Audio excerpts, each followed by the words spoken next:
So Rudy closes the show.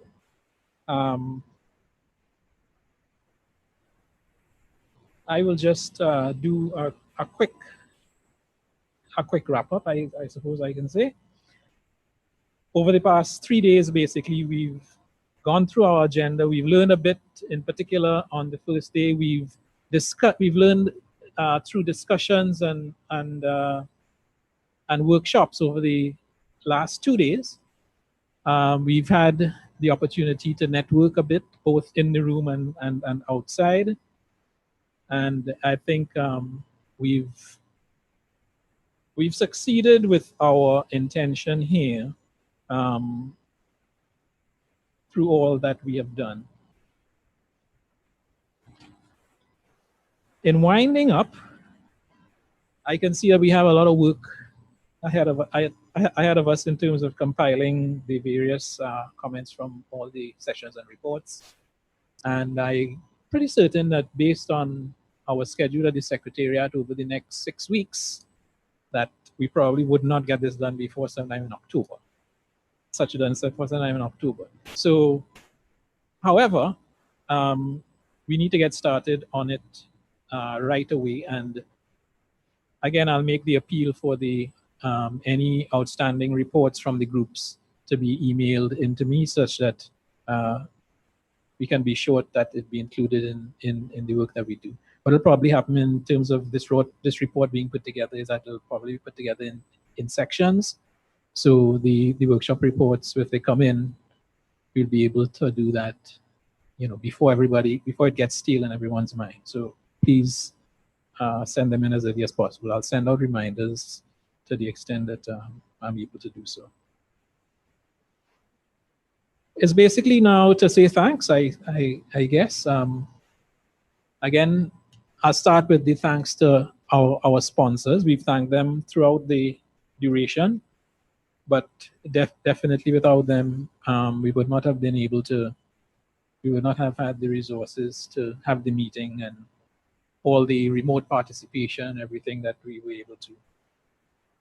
Here locally, we have the Telecommunications Regulatory Commission and FLO. And in the room, some representatives and others not in the room, representatives, our sponsors from Google, ICANN, ARIN, LACNIC, ISOC, Facebook, and the IGF Support Association. Thank you very much for your continued support and even attendance.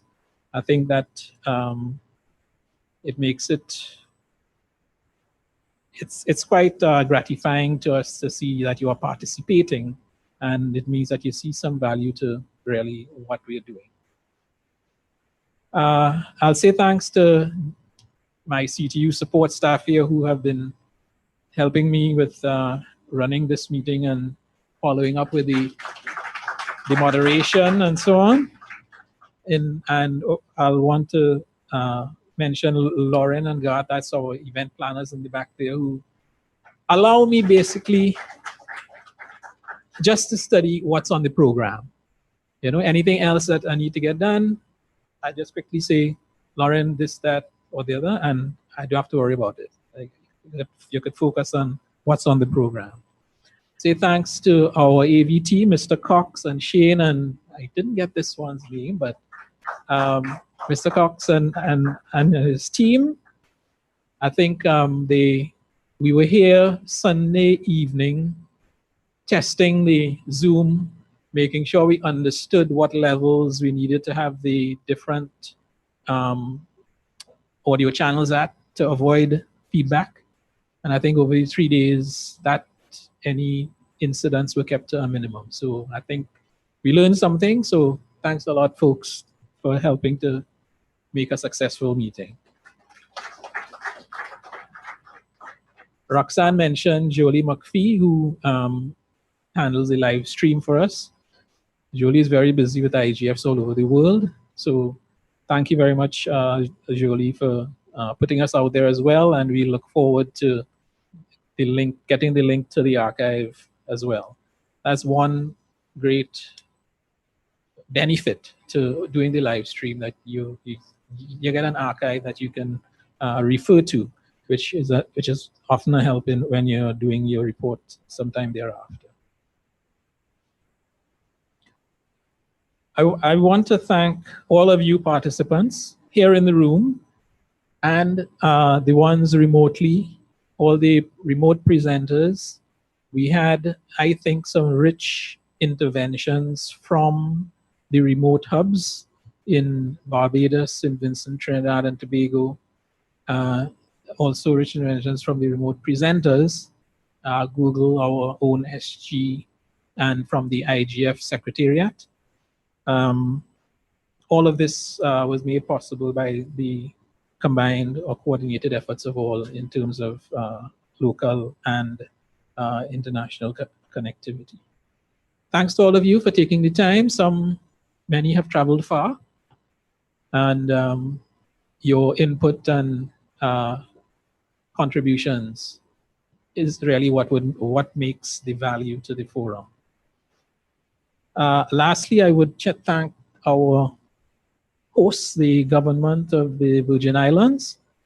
Yes, we do have Mr. Scintilla here with us.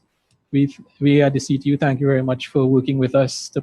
And the reason why we move around the Caribbean with the event is because it gives an opportunity to different countries and territories to get exposure to the expertise in this room, to get to know some of the practitioners around the Caribbean.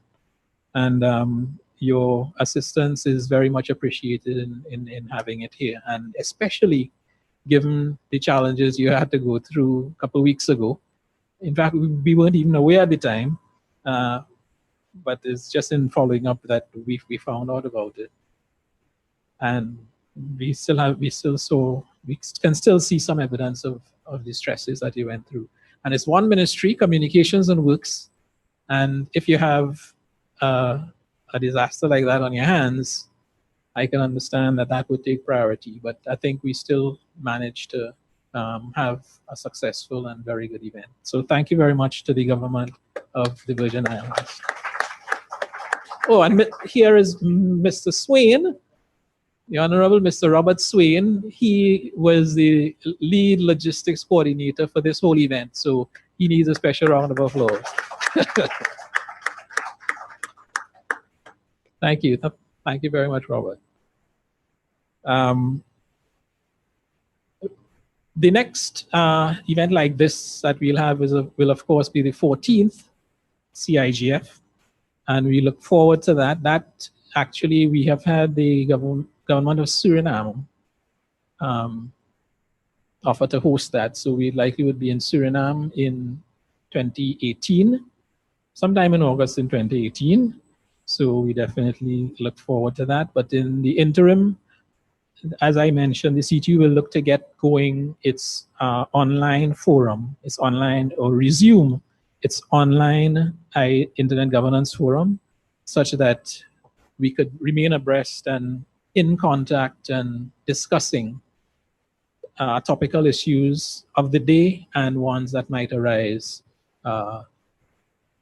in the immediate future.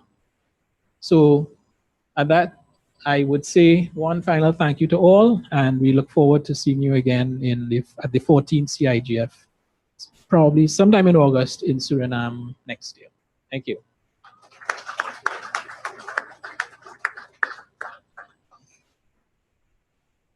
We're done.